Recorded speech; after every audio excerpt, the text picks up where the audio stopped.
أعوذ بالله من الشيطان الرجيم. بسم الله الرحمن الرحيم. يسبح لله ما في السماوات وما في الأرض الملك القدوس العزيز الحكيم. هو الذي بعث في الأميين رسولا منهم يتلو عليهم آياته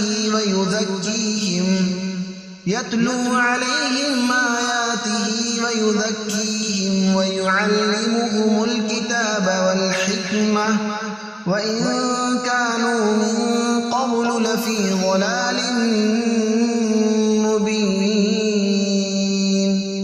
وآخرين منهم لما يلحقوا بهم وهو العزيز الحكيم. ذلك فضل الله يؤتيه من يشاء والله ذو الفضل العظيم.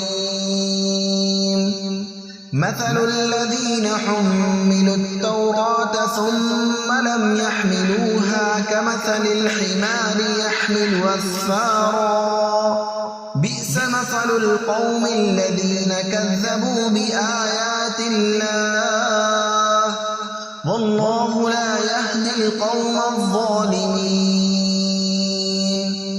قل يا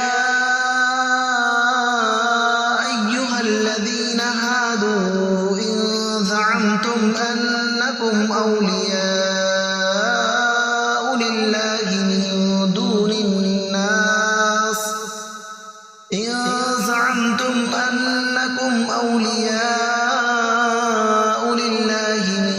دون الناس فتمنوا الموت إن كنتم صادقين ولا يتمنونه أبدا بما قدمت أيديهم والله عليم بالظالمين.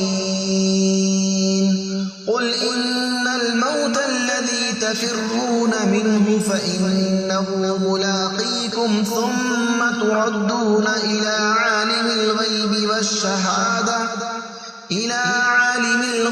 والشهادة فينبئكم بما كنتم تعملون. يا أيها الذين آمنوا إذا نودي للصلاة من يوم الجمعة فاسعوا إلى ذكر الله وذروا البيع ذلكم خير لكم إن كنتم تعلمون. فإذا قضيت الصلاة فانتشروا في الأرض وابتغوا من فضل الله واذكروا الله كثيرا لعلكم تفلحون. وإذا رأوا تجارة أو لهوا انفضوا إليها وتركوك قائما قل ما عند الله خير من اللهو ومن التجارة والله خير